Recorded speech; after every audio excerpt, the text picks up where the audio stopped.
first of all, welcome you to this office. This is an initiative, a movement of grassroots people from this community who are mobilizing more immediately for the election that's coming up on March 20th, but more significantly, even after the election, we have to continue to mobilize, organize, and get involved. And that's the only way our community and our people are going to become empowered and are going to get our fair share from the table when all of the services and all of the resources are being given out. So we call ourselves People Organized for People Power, and that's what we want. It's time for our community, you and me, to become empowered so that we can influence the system to get a piece of the pie. We are so happy to have with us today as our very special guest, Judge Perkins from the Fifth Sub-Circuit, who has been just incredible on the bench over the last 4 years. Just 6 months. The last 6 months, pardon me. Who has shown a lot of compassion and a lot of sensitivity to the issues that our people are presenting when we go to court and come before judges. And we want to be able to support Judge Perkins in this election coming up on the 20th. And we're so happy to have her out here on the west side. Yes, the best side. The best side. I'm from the south side, but my husband's is from the west side. All right. And she's a black woman. Yes, absolutely. And we need more black judges on the bench. And we want to just encourage all of you, our neighbors, our friends, you know, to get behind Judge Perkins. Tell your neighbors and your friends to come out and vote for Judge Perkins. We got to put her on the bench. We got to make sure she retains her seat. So if you will, join me, help me welcome Judge Perkins out to our office with a warm West Side round of applause. Absolutely. West Side. Absolutely. I love it. Yes, thank you so much for that warm, really, really very, very warm welcome. And ladies and gentlemen, thank you for your time. Let me say this. I thank you because some of you helped me to get on the ballot, meaning that you actually circulated petitions. And let me just say this. I turned in 5,229 signatures. Wow. But I was challenged. Even though I turned in 5,229, in a judicial race, you only need 1,000. But we wanted to make sure that we would be in good shape. And so I actually circulated myself, my husband circulated myself, and then Darnell's organization as well helped tremendously.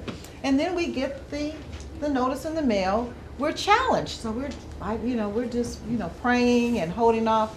I thank you all for for being honest, for actually going that door to door, because your word, it just means so much. And to know that I came to you all's organization and I trusted you all's organization and that you all came through. I want to give you all a hand. I can't clap.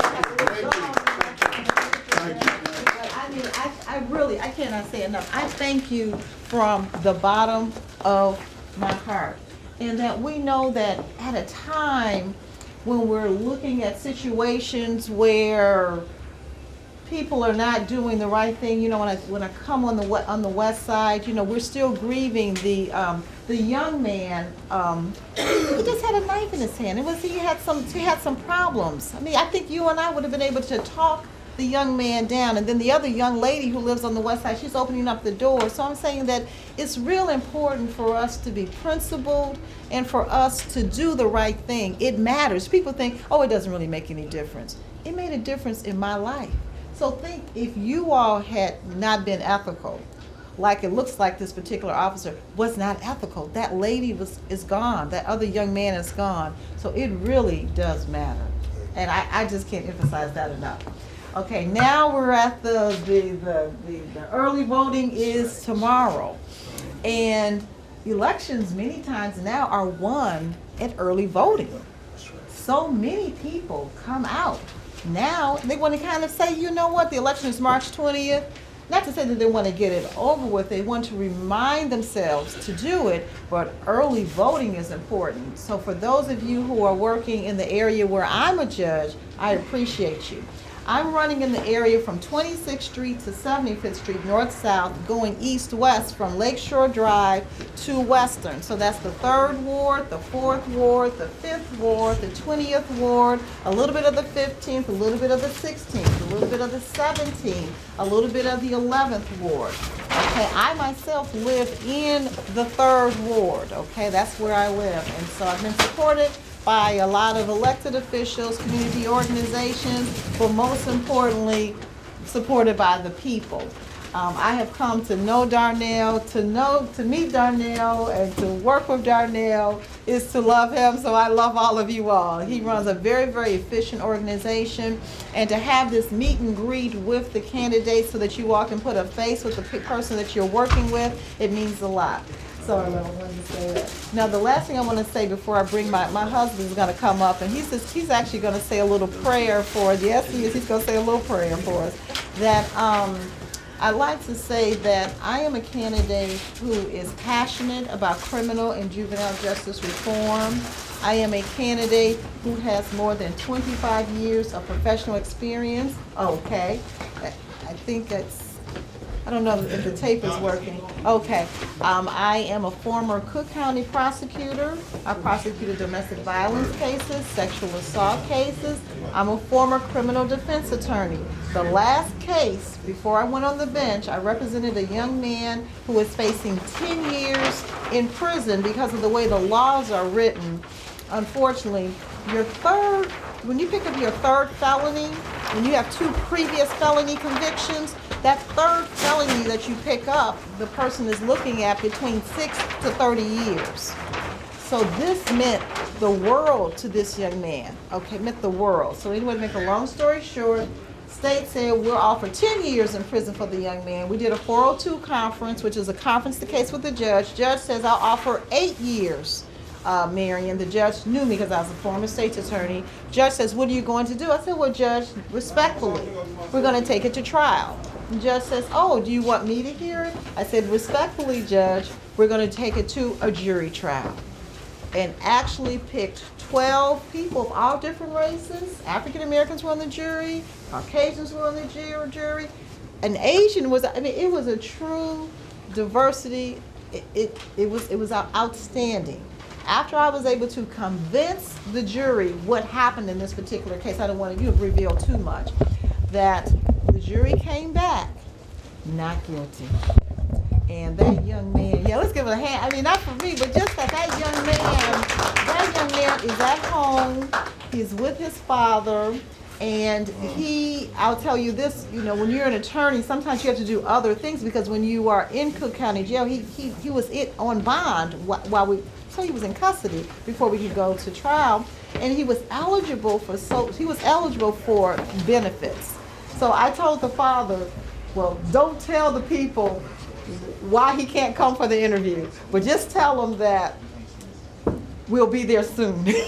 So because I wanted to protect these benefits that he was going to get. So when he got out, I told the dad, remember, dress up, everything. Don't tell him anything you've been through. Go right into that government office. And he got those benefits that he was entitled to. And so that was also important as well, that you're able to get everything that you're entitled to, not to take something that's not yours, to get something that you're entitled to. So I just wanted to let you all know that you have a qualified candidate and rated favorably by the bar associations. I'm from the community. Some people say, girl from the hood, done good. And I'm from the South Side, and I'm married to a West Sider. And I just want you, because since he's on his side of town, come on up, Reverend Phillips. Come on up. Let's give him a hand. This is my husband, and I'm gonna. He's not gonna. He's not gonna brag on himself, but I'm gonna brag on himself. Okay, let's see. I'm gonna tell you. You say you gonna brag on him, huh? Yes. I'm gonna tell you about him. He is a former probation officer. In fact, to be frank, that's how we met. I was assistant state's attorney. He was a probation officer, and he said, "What kind of state's attorney are you? You're not violating." I said, "Well, let's extend the probation for the, you know, they were, you know, different little things." And so we met. But anyway, to make a long story short, he has a Bulls ring because he got an invitation to the Chicago Bulls training camp, and so you know you have one interview, two interview, made it to the third interview. Then he had like an Achilles heel. He might tell you. He may say I'm revealing too much, but you can look at him and tell he was a star athlete. Just give him a hand. He was you know, back in the day. He was real modest, but he's a good man. He's a husband. He's a father. He's been a counselor for Bobby Wright Mental Health and Center. He's done a lot on the West Side, and he's a person who seems real stern, you know, but he's not. So that's why I'm giving a little bit. So he's going to say a little prayer or whatever comes over his heart. Okay. Amen. Amen. Thank you, Reverend Phillips. Okay. Very good. Good afternoon, family. Good afternoon. We could do better than that. Good afternoon, family. Good afternoon. That's what I'm talking about. Now, I am from the West Side. I grew up on Costner and Washington. Okay. I graduated from Delano Elementary School. Then they had a program called permissive transfer where they permitted us, you understand, brother? Permitted us to go on the north side. So I went to Von Steuben. Okay. And this is one of my stomping grounds. Back in the day, Reverend Miller, right here on the corner, yes, we went to high school together. So, you know, we really go back with the Miller family. Right. There were some Harris families over here, some Johnsons. So this is my old neighborhood. So, you know, this is home for me. You know, just to show you, they say in the Bible, what good thing comes from the West Side? Well, I'm a product of the West Side. Yeah. So as my cousin say, it is no secret what God can do. What he can do for others, he'll do for you. And he's done good by me. Amen. I was obedient and faithful, but not all the time. Yes, sir. But I was obedient. Okay? So it just goes to show you there are some good things that come from this side of town. Amen. I also was a mental health counselor, she said, at Bobby E. Wright. But before then, I worked for a youth organization called Young Life. Back in those days, in the 70s, I used to work out of Austin High School and Marshall, you know, and I used to do youth work in the hood, just, you know, meeting brothers who exactly what they are, just trying to explain to them, hey, just because you are in this community don't mean that you are limited to this community. You have big dreams. So, you know, I had an opportunity to reach out to a lot of brothers and sisters, and a lot of them had done well. You know, as a matter of fact, just one in particular you might know, and that's Mark Aguirre. He used to be part of my youth group. We used to have a little place on Austin High before he went to Weston House. Oh, okay. Wow. He was a product, and also a lot of people don't know that. Oh, okay. And one of the things I noticed about Mark, he was a big boy at the time, handled the ball like a guard. And the coach would always get mad because Mark would take the ball down the court when basically the big man, if you play basketball, you're supposed to fill the wing and then the guard bring it down. But Mark would bring the ball down, stop at the top of the key and let it go. He did that about 5 or 6 times, nothing but bottom. And the coach was cussing and acting a fool. I said, Mark, wait a minute, man. You and that coach ain't a good fit. You need to look at some other options because I can see you got some skill and potential. And he said, yeah, you're right about it. I'm going to have to look at some other things. Then he went over to Weston House, and, you know, the rest is history. I ran into Mark about a couple of months ago, and he remembered all that stuff, you know, just to show you he's still rooted and grounded. Also, before I went to major university, I went to Wright Junior College. Okay. And over there, you know, we had some situations, and, you know, a lot of the brothers and whatnot did different ways. And it just goes to show you that if you stay rooted and committed, you can move on and do some good things. So all I want to say is I want to just leave 3 things with you. 1, time. You don't have to be a genius to understand it. Time. Spend some time with the young people. Because as elders, and now I'm an elder, yes, sir. If it wasn't for some of the elders or the old heads, Big Mama and them, you know what I'm saying, putting their foot on my neck, because I was a rascal too, you understand? Yes, sir. But they put that foot on my neck and let me know that you just can't keep doing it your way. So spend some time. If they don't, they're going to do some time. Yes, sir. Okay? Talent. We all got talent in this room. Amen. I don't care what it is, we got a talent, something we can do or you can do better than I can do. So we have to share time and share some talent. So 3 things: time, spend some time, share your talent, and the last is treasure. And don't get it twisted. Sometimes we look at treasure as cash money. Treasure could be your love for your people, for your community. I just want to leave those 3 things with you: time, talent, and treasure. Thank you. Yes, sir. Thank you. If I may, you know, I'm an old-fashioned guy, and I was born in the South in Mississippi, raised in the church.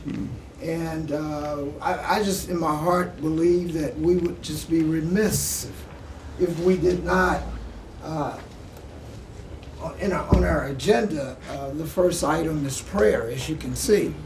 And I'm just one who fear God. Now, I don't know about you, I fear God. And the Bible says that the fear of God is the beginning of wisdom, I think. And so, since it's no incident, no coincidence that we have a reverend in the house, and I'm going to ask you, Brother Pastor, if you would just please bless us with a short prayer, our meeting, you know, that we may acknowledge Him in all of our ways.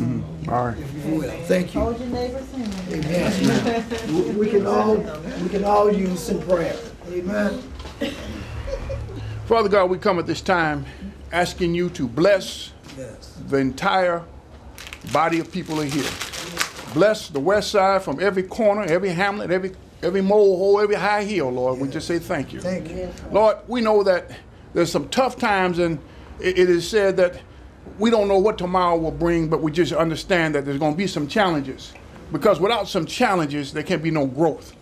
So we need those challenges to keep us humble. Yes. Lord, we just say thank you for this organization and for their love and for their outreach and for what they've all done, not only for myself and my family, but for my wife and for others as well. Yes. Lord, we just say thank you. Thank you. Continue to hold us in the hollow of your hand, Lord, because we need you more than anybody else. Yes. I can remember Big Mama and them saying, when I can't call on nobody else, I can call on the Lord. Yes. And like sometimes, you know, as we go through our struggles and training, we think that God might be on vacation, but sometimes He's putting you through a test for a reason. Yes.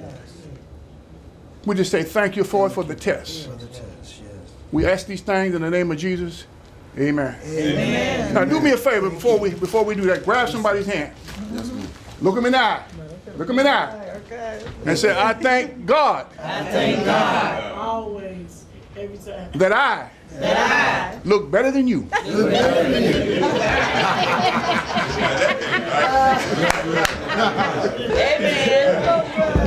Amen. Thank you. Thank you, Reverend.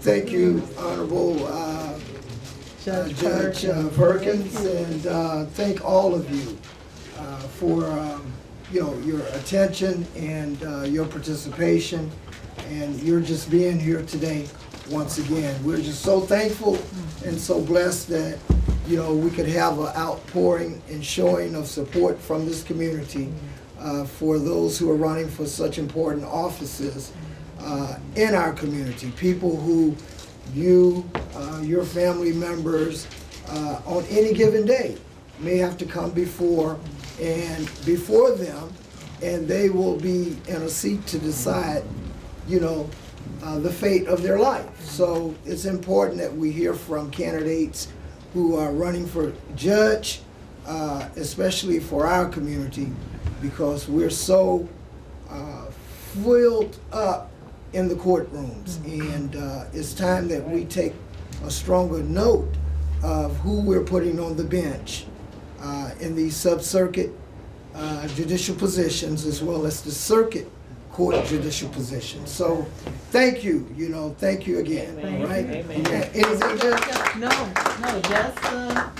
just thank you. My punch number is 155, and that's in the 5th sub-circuit. I said that I'm looking at Granny and a couple of other people. I know that Darnell has it all set up where people work. Who's working in the 5th sub-circuit? Who's okay? Oh, we got the group. Oh, you're working in the 5th sub-circuit as well, exactly. But I would like to say that I'm looking at some of the other candidates. I support them as well. Because the Attorney General, that's for the whole state of Illinois, and so that's going to be a really, really huge race if we can get Sharon Fairley in. I was just at a seminar with her, and Judge Shoffner, Judge Shoffner. We're in the same sorority. We're all sisters, though. So just to let you know that I'm on board with the other candidates that you all are. So we're like all connected. We all talk to each other, so we are all a big team. Okay, so I wish everyone the best. We're going to leave because we're going to another function. Yes, ma'am. But we thank you for this opportunity. We thank you, Judge. Give her another hand. Thank you. Thank you.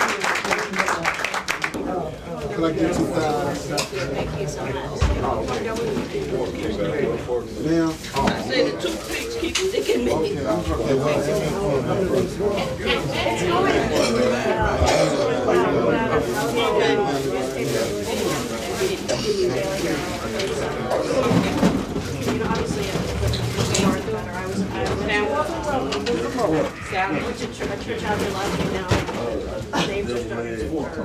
No fork up here, baby. They put it in the back.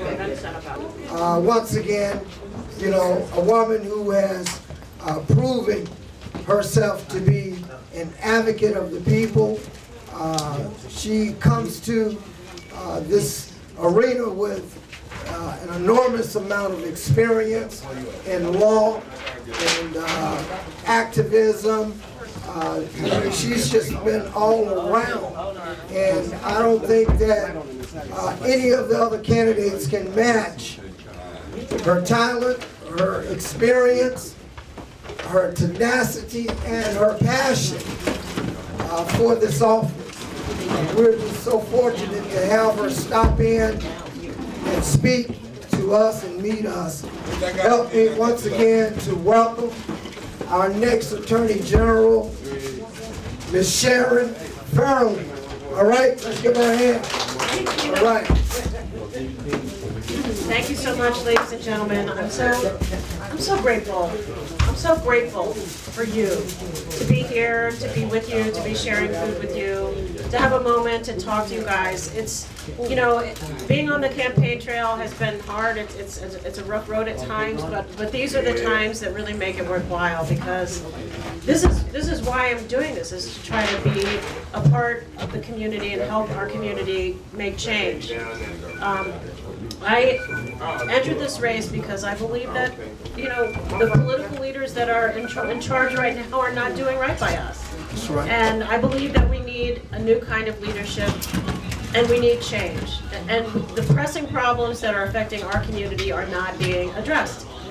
We have, you know, issues with corruption in our leadership that's affecting our communities. We have gun violence that is affecting our communities. We have unfair school funding.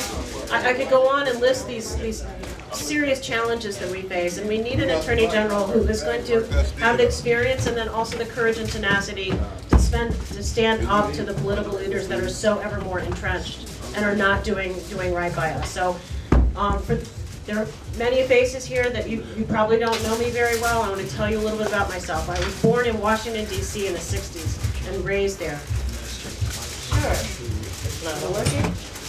Can you hear me? Can you hear me now? Because I can use my outside voice.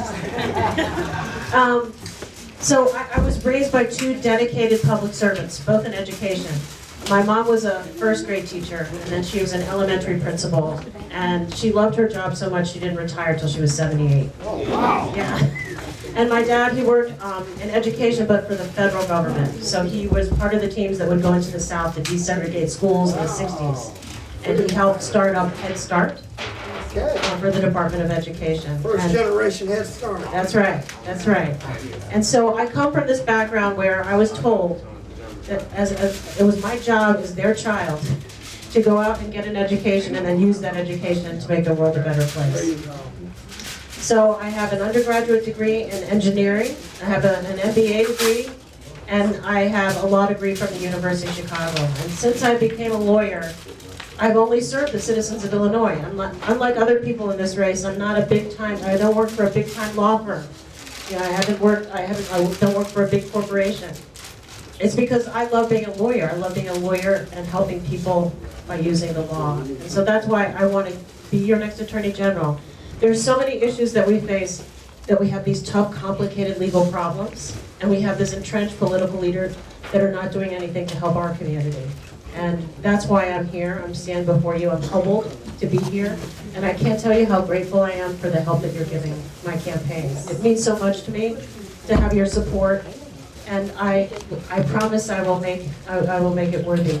I really would love to answer any questions you have. If you want to ask me anything about what the Attorney General does or what my platform is about, and I'd be delighted to answer your questions. Anybody? Anybody, any questions? Yes, sir. Me? Mm-hmm. So, Can you introduce yourself? Attorney General supposed to guard us against police that are abusing our community. So the question is, how can the Attorney General help protect us from the police that are abusing their powers against us? So I tell you, I've spent the last 2 years working on police reform. And the good thing is that the current Attorney General sued the city of Chicago and the police department so that we would have court oversight of reforming the Chicago Police Department. This was a very important step. So the next Attorney General is going to have to take on the responsibility for overseeing police reforms. I believe our police department is in grave need of change. It is a department of 12,000 individuals, and the culture is not the kind of culture that we want. And we know that we have unconstitutional policing. We have our civil rights being broken day after day after day by the way they treat our community. And there's a lot of change that has to happen. So in my view, what's going to come out of this process, of this lawsuit that the Attorney General's filed, is what's called a consent decree, which is basically a reform plan. And I believe that the plan has to be comprehensive to change everything about the way this department operates, from how officers are recruited, because we know the recruiting process basically weeds out people of color, to how they're trained, to the policies that govern what they do, to how they're evaluated and supervised. So everything about this department is going to have to change in the future. And that's the only way we're going to see long-lasting reform. Thank you. You had a question? How you doing, Bud? I'm well, thank you. Okay, who will you put in on your agenda, that if you win, is when you win? So when I win, the first thing on my agenda is to start working to improve the integrity of our political leadership. We have corruption that has just gone rampant, and we see it in not only at the state level through the entrenched political leaders. Like, I've already called for Michael Madigan to step down for the horrible way that he has handled these issues around sexual harassment. And then we see it also at the county level, and the problems at the assessor's office with Joe Barrios basically operating an office of patronage, taking money from lawyers that appear before him, which is a huge conflict of interest, and then running a system that is completely to our disadvantage, and putting money in the pockets of the wealthy and loading us, our people, with the tax burden. And these things have to change, and this is where the current Attorney General, I don't think, has done a good enough job. So I'm going to be all over it. Any other questions? Anybody else have a question? Well, thank you so much. It's been really my honor to talk to you. And again, I really can't tell you how grateful I am to all the work that you're doing. You all are enhancing the democratic process. What you do is critical and essential to the democratic process. And I'm so grateful to you and so proud to have you as part of the team that's working with me to bring change to the state of Illinois. So thank you for all that you do. Latasha, thank you so much. So Latasha asked me this great question about what is it that I want to do. And so what I talked about was, I really want to bring change. I believe the office should play a bigger role in terms of public safety, which means dealing with our gun violence, dealing with the broken criminal justice system, and working on police reform. We need to address over-incarceration. We need to stop holding people in jail because they can't pay their bail.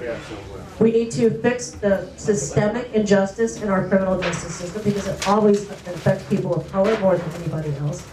And we need to work on constitutional policing. We need to change the department and rebuild it from top to bottom. And so these are the things that I'm going to start immediately working on, because these are the things that I have experience in. I was a federal prosecutor for 8 years. I was an assistant attorney general. And then I oversaw an agency that was responsible for legal work. And I know how to do that. So I'm going to bring all that experience to the Office of Attorney General. Good.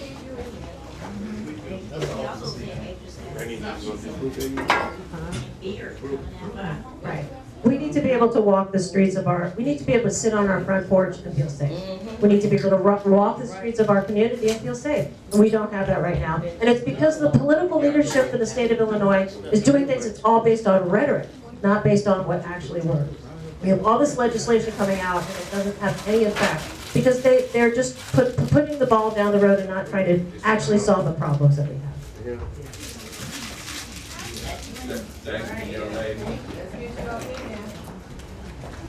Man, I tell you, you guys are hanging tough, and we're trying to make sure we do our part so you can hang tough, you know, with all of this great food.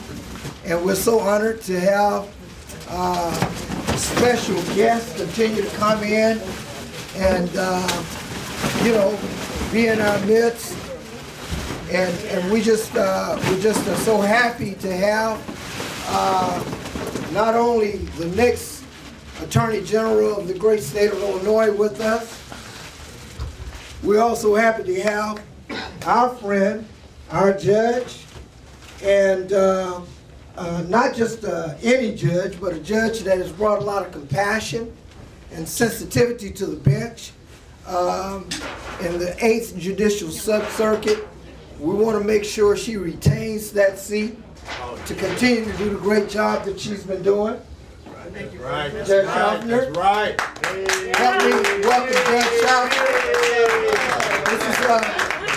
This is a soul sister from the south side of Chicago, I think the South Loop, and she works hard for her people.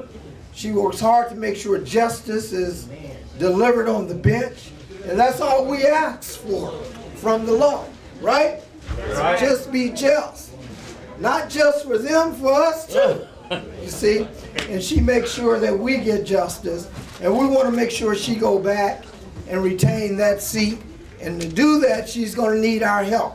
And I just want you to know, Judge Shoffner, that over the last couple of months, we've been out all over the 8th Sub-Circuit.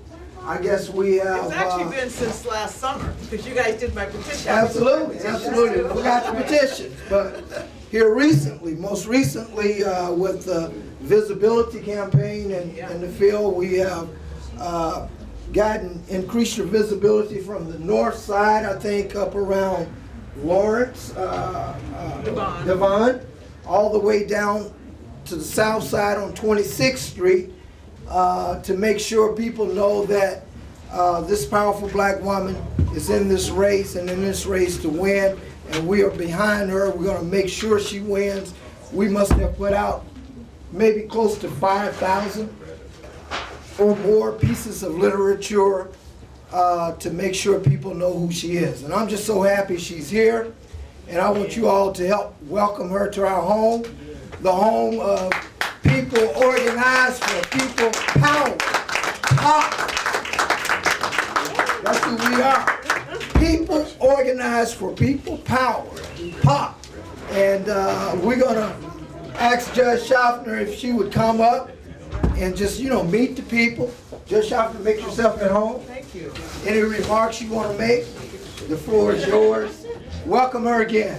All right, Judge Shoffner. Thank you, guys.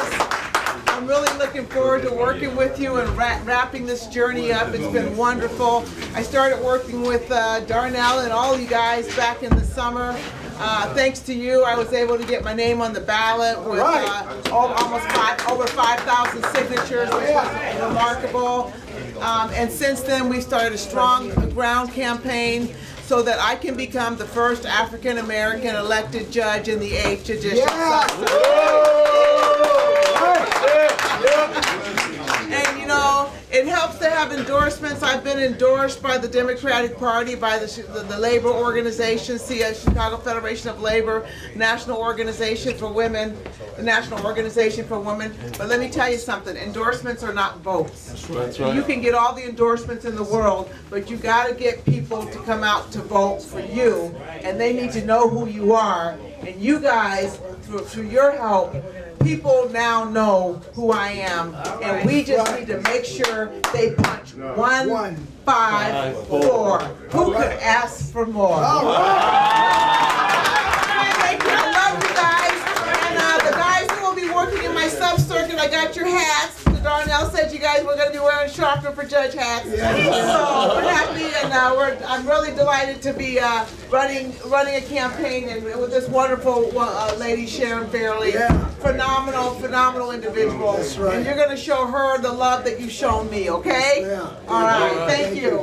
Thank you, Judge Shoffner. Give her another hand. Thank you. And we want her to know that. We want her to know that people organized for people of power have endorsed her also, right? Right. And you know, we don't want to just we don't just want Judge to come out here and do a presentation and make a few remarks. You know, we want to respect the audience, and by doing so, we want to give you an opportunity. Any of you, if you have a question you'd like to ask the judge, now's the time. We hope that you'll receive questions. Yes, I'd be delighted to ask questions. You know that I preside in Maywood for the 4th Municipal District, so you can ask me any questions except for about cases that are in the court, okay? All right, all right. That's what I was going to ask you. I got a situation. I saw that. People organized for people power. That's who we are.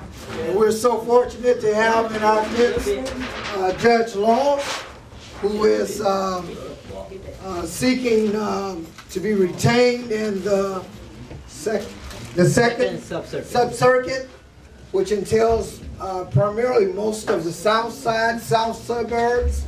And we heard a lot of great things about Judge Laws and, Attorney Laws and his candidacy for this judgeship out in the second sub-circuit is very important. He, like Judge Shoffner and Judge Perkins, are all people that looks like us and are the people who are going to show the most compassion and the most sensitivity to those of us who go before their bench, faced with the kind of issues that we be dealing with in our community. Now, again, help me to welcome Attorney Laws out to our home, to the west side, which is the best side. Absolutely. And we're going to make sure he's the best judge in the second sub-circuit. Let's give him a hand. Let's go! West side. Judge Laws, Judge William Laws. How's everybody this evening? Super. Hey, how are you? I want y'all to know a little bit about me so that you'll appreciate and understand from whence I come. All right. Number one, I feel privileged to be in your company tonight, because I understand the importance of the ground game. It's one thing to have a candidate. It's another thing for that candidate to have experience and credentials, having gone to school, but the most important thing is the ground game. There you go. Because unless the message gets out and the candidate has visibility, the rest of it don't matter. Now, I'm originally from Ohio. I grew up in a town called Lima, Ohio. My father had 12 kids, 6 boys and 6 girls. He thought children were cheap about a dozen. He worked at the railroad, never missed a day of work. My mother, she worked in a restaurant as a cook and also at a convalescent home. Now, when I was smaller, I was a triple threat. Anybody heard of a triple threat? Yeah. Okay. I didn't run, shoot, and hit a ball. What I did was I shined shoes, I sold newspapers, and I cut hair. Matter of fact, I cut hair to get through high school and also cut hair to get to college. I was good enough to play football to be accepted at Howard University. Anybody heard of Howard University, Washington, D.C.? Historically black school. When I get to Howard University, I run into a professor, and he says, Laws, I understand you want to go to law school. I said, yes. Why you want to go to law school? I said, because when I was a young man, we didn't have any black lawyers in Lima, Ohio. But when I was a young man, I would see on the TV that our people were not being treated fairly. In the South, I grew up at a time, I'm a baby boomer, when they were sicking dogs on our young black men and women trying to get the ability to vote, their right to vote. They were sicking dogs on them, they were putting fire hoses on them. And I decided at that point in time, I wanted to be a lawyer to defend the defenseless. And more importantly than that, what happened was, this particular professor says to me, what schools are you looking to go to? I said, well, I want to go to, because I'm in Howard, Eastern Coast, I want to go to New York University, Columbia University, Rutgers, I want to go to Harvard, Yale. He said, hold on, had you ever thought of going to Chicago? I said, what do I want to go to Chicago for? He said, there's a school there called Northwestern. I said, really? What you know about it? He said, my wife went there. I applied to Northwestern, make a long story short. I get accepted to Northwestern. On the first day of law school, I run into my wife. Today, we've been married for 39 years. In fact, after 39 years, she's still my favorite Valentine. Now, my son is in the house tonight. He had 2 children. Both went to public school here in Chicago, both college graduates. He went to Morehouse. I went to Howard. All right. Here's my point. When I started to go to law school, I worked for the Legal Assistance Clinic. Why is that important? Because I always wanted to reach back. Why is that important? Because my mama told me, I don't care where you go and what you do, don't forget where you came from. Why is that important? Because she said if you is what you ain't what you is. And I always obeyed my mama, and coming from Lima, Ohio, never got from where I came from. But she also said, look around.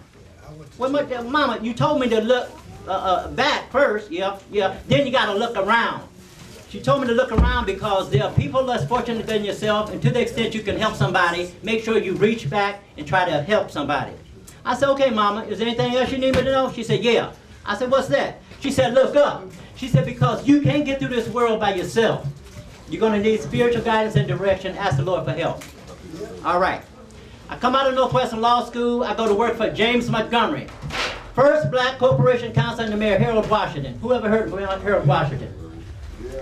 Well, James Montgomery is the one that trained me. And after he trained me, he and Johnny Cochran got together and did medical malpractice and wrongful death cases. But guess where he sent all his criminal business to? Because he trained me, right? Now, my wife was a presiding judge in Markham for the past 8 years. But she had been a judge for 21 years. She retired in January of this year. So I'm running for her vacancy. Why do I believe that's important? I believe that a judge should have 3 things. 1, hindsight. Why is hindsight important? Because you have to have experience. And in fact, the Chicago Bar Association said that Laws has not only legal knowledge, he has legal ability. And he has a good reputation. Matter of fact, this man right here will attest to the fact that I represent several brothers from the west side of Chicago. Now, let me ask you this question. The next thing that a judge should have is insight. Insight is to appreciate and understand that merely because a brother is charged with a crime don't mean he committed it. So if a brother walks into court and he's got on dregs and his pants are sagging, the judge should not judge the man based on the way he dressed. He should judge the facts in the case. And if a police officer shows up in court and got a uniform on, the judge shouldn't automatically believe him merely because he's got a uniform on. That's right. I believe in second chances. I believe in justice. I believe that to the extent that the state can prove their case beyond a reasonable doubt, a brother should get the benefit of that doubt. Because I want to slow down their pipeline to prison. We got too many brothers going to prison. That's right. Although, on the other hand, if Pookie and Ray Ray get out there and do the dummy, then they're not going to get a second chance. They're going to get justice, okay? I also believe that a judge should have compassion. Why is that important?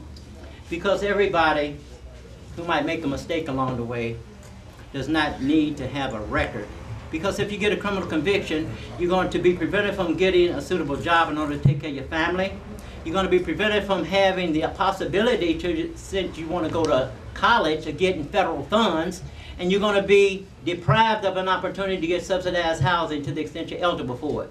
And serving on a jury, which is one of the highest civic duties you can have, you won't be allowed to do that either. So, what am I saying?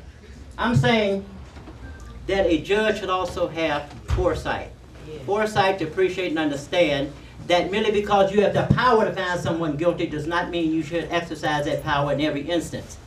You have discretion. Show compassion. And if a brother is deserving of a second chance, give it to him. Now, my motto is this. I believe a man should have experience. I have 37 years practicing law. I've represented guys with white collars, guys with blue collars, and guys with no collars. Number two, I have an understanding of what's going on in these courtrooms. I've been doing it for 37 years. I understand that there are brothers that appear in court don't always get the justice that they deserve. And justice is your birthright. When you enter into a courtroom, you should not be confronted with a judge that's being disrespectful to you, and your dignity should not be stepped upon. And more important than that, you need the type of judge that cares. I don't care how much you know. I want to know how much you care. And as you look at this brother here with this bow tie on, rest assured, if you ever come before me and I recognize you, you're not going to get some justice, you're going to get some help. How many people like help in the courtroom? Amen. All right. So, Darnell, all I'm saying to you is, I met this young man about 8 months ago. His reputation precedes him. The person who's my campaign manager told me that he's the best, not only in the city, he's the best in the state. And I dare say that once I met him, we talked. I had a heart-to-heart talk with him. You know, I've represented thugs, cutthroats, and body robbers, but this brother was genuine. He didn't give me no fluff. He gave it to me in the raw. He said, Lord, you need me. Without me, you can't win. I said, I'm on. I'm going to be with you. Whatever we got to do, I want to be with you. And trust me, over the period of time that I've been with him, I've met several of the individuals that he's worked with. This brother is a solid, genuine individual coming straight from the heart. And now that I see that you have your foundation. See, it's one thing to have the man out front, but now that I see your foundation, I know I'm on solid ground. Yes, sir. And Donnell, I just want to thank you in front of all of your workers here, because I know without your input in terms of my campaign, I can't win. So I just want y'all to go out there and work as hard as you can for laws. The man with a cause. All right, people organized for people power. We have in our midst tonight a candidate who is running for Cook County Circuit Court Judge countywide. Unlike the other candidates who have been before us this evening, who are seeking to be on the bench in sub-circuits throughout Cook County.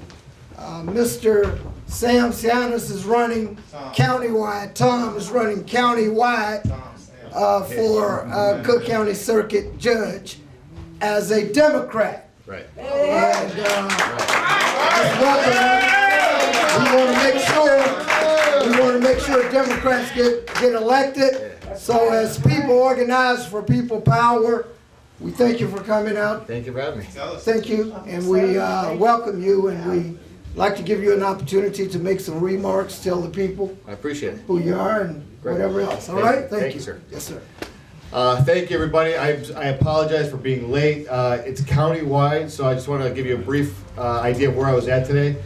I was at 115th in South State, went up to the 49th Ward, 47th Ward, went back to Orland Hills, and then here. And this is my base. This is where I want to be. This is why I showed up here today. I appreciate your time.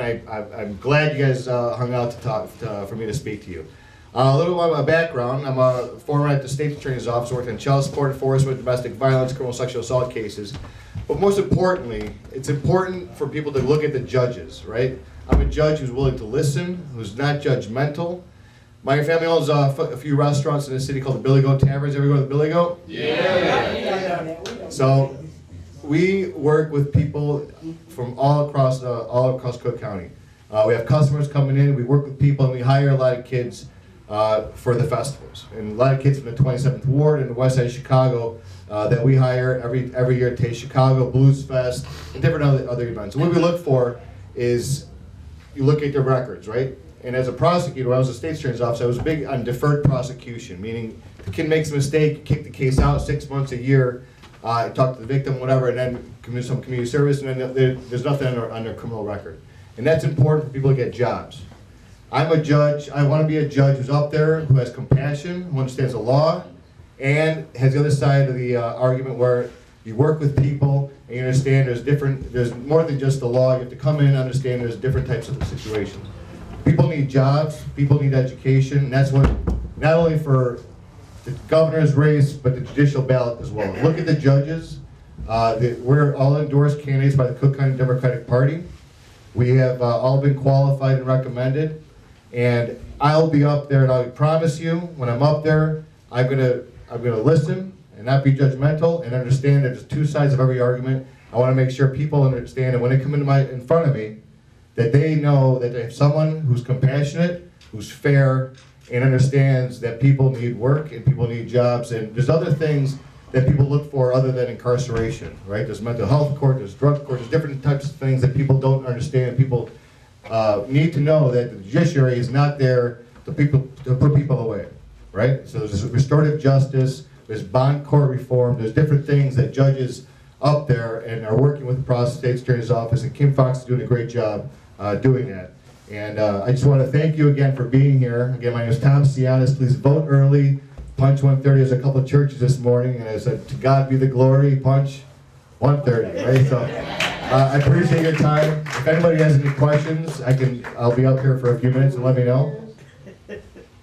So I appreciate your time again. Thank you, everybody. Thank you for all your hard work, and you guys will be great. Darnell is a great commander here, and everybody. So I appreciate your time. Thank you. All right. You're a little late, Tom. We had a great feast laid out here, man. Some of the West Side finest, but I guess we're gonna have to catch you at the Billy Club. Hey, man, anytime.